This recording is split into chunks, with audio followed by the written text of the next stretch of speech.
Jeffrey is in the most boring lesson of the day. Maths. I hate maths. This is so boring. He puts his head on his desk and begins to daydream about becoming rich and successful. Jeffrey did this every single day when he was in school. So how do you think his life turned out? Adonis. Adonis is a masculine man, and so when he sees young Jeffrey daydreaming, he wants to help him. They do dream of a good life, but they use a plan to achieve that dream, young Jeffrey.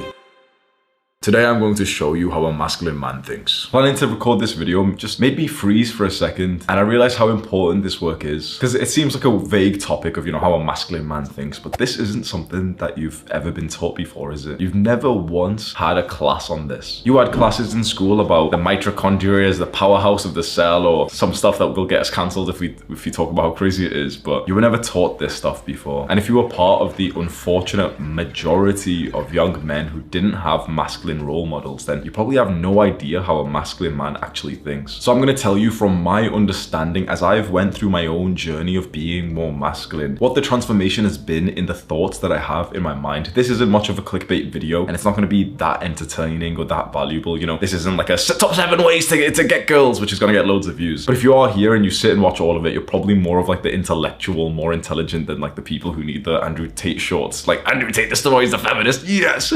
So let's first see if you can relate to how I used to think when I was younger. Through all of my childhood, through all of my teenage years, and also for the first few years of my 20s, I thought like a stereotypical feminine man. The thoughts that I had in my mind from moment to moment were so feminine and so problematic. A huge mistake, leading straight to failure, leading straight to heartbreak, straight to being unsuccessful, to being broke. You guess what kind of thoughts I had in my mind? It was all about wanting love and affection and intimacy. And that doesn't seem bad, does it? That seems okay, yeah? This isn't any like pussy stuff or anything. We actually know that like love, a feeling of belonging, is very important for all kinds of people. Psychologists have proved this to us many times. But when you obsess over that, do you think it's gonna help you to get it? Do you think younger me, who was obsessing over his crush, was gonna attract her? When I was having these needy, obsessive thoughts about a girl that I had a crush on who I'd probably never even spoke to, do you think I did well in my exams? Or do you think I did well in sport or maybe a business outside of school? No, I was so distracted. And that was kind of like my natural automatic thoughts. Just through the day, my mind would ruminate on like just getting girls and wanting to like just get love in my life. Please let someone love me. But how about my thoughts when it came to being in some kind of like masculine place? Let's say, I'm 14 years old and I'm playing football with my friends in school. What was I thinking there? Maybe it'd be similar to what you used to think in this kind of environment of, playing sports when you were younger. My mind was so feminine that even though there was a goal and a mission and something to do, something to accomplish, there's the ball, okay, get it into this net, that's the objective. Instead of striving to be good at the thing we were doing, like football, my mind was complaining. I hated that I was uncomfortable. If I'd run for just a few seconds, my mind would think thoughts like, oh, this is so hard, it's so painful, oh, my stomach really hurts, I've got a stitch, oh, my legs really hurt, I should probably just go slow because that one time someone told me to go slow, so yeah, I'll just ease up, I'll probably just stand around for the rest of the session, and oh look, there's Jack, let's go talk to Jack, hey Jack. Do you think I scored many goals? And then you see one of those masculine kids. Isn't it obvious what he would have been thinking? Oh man, we're down 2-3, let's hustle up, come on, I've really got to sprint faster next time. Objective based, focused on the mission, on the purpose of what he's currently doing. That is masculinity. This really translates into the rest of your life, because when I was still quite feminine, age 22, and I wanted to get into entrepreneurship and I really wanted to start a YouTube channel, how do you think it went? Do you think suddenly I was so driven, yes, I'm gonna do this, I'm gonna wake up early and I'm gonna do loads of work and it's gonna be so good? Or do you think I procrastinated, I daydreamed, I lied to myself, I disrespected myself and said, yeah, I'll do it after lunch. Yeah, it's kind of late right now, I'll do it tomorrow morning. Oh man, I woke up late, so I'll just do it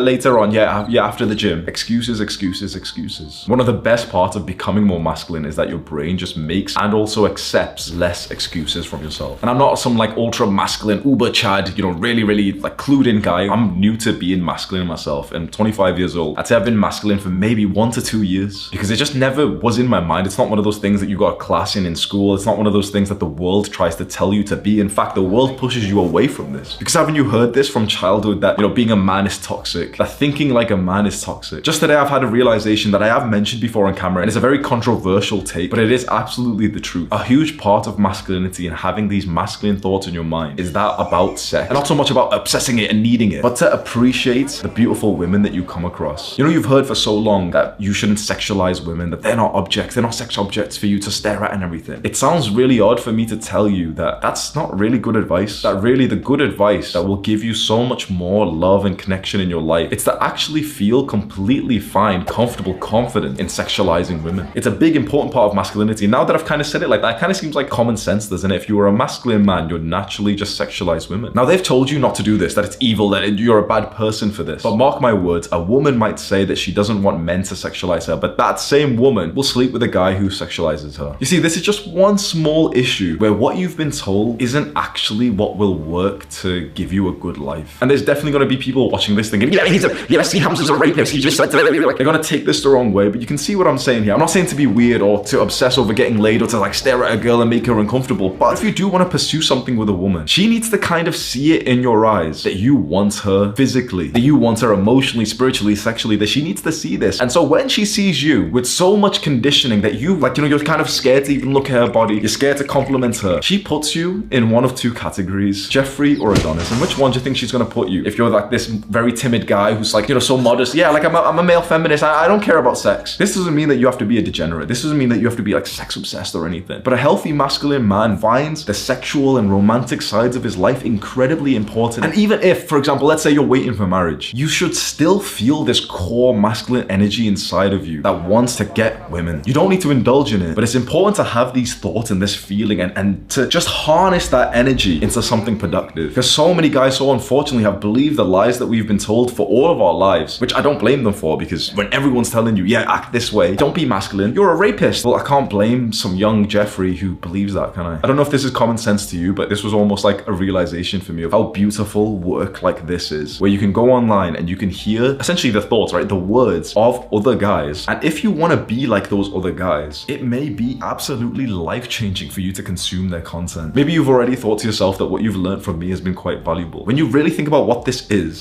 just my thoughts sent to you over the internet, and your life can change because of that. Not so much because of my thoughts, but because, you listen to those thoughts, your brain processes them, and then you make some actions through the day. And that's something which is kind of like common sense to a lot of people. So yeah, like you consume content and you can change because of that. But it only just hit me like a couple of months ago that when you consume someone's content, you are actually not consuming content, you're consuming their thoughts. And if their thoughts are going to be valuable and effective for you, then continue doing that. But on the other hand, if their thoughts are not going to be valuable for you, if their thoughts are actually going to be a detriment to your life, then you should probably not continue watching them. But if you stick to the self-improvement practices, your life undeniably will get better. You're on this journey to become more masculine, to be more like the ultimate man, Adonis. And the best way to progress to that is to follow some kind of program, some like laid out system, which is that of self-improvement. If you're ready to take the plunge, I invite you to join our cult. And there's a video you can go click on, which is titled, "Welcome to our cult." Do the hard work, especially when you don't feel like it. Mwah.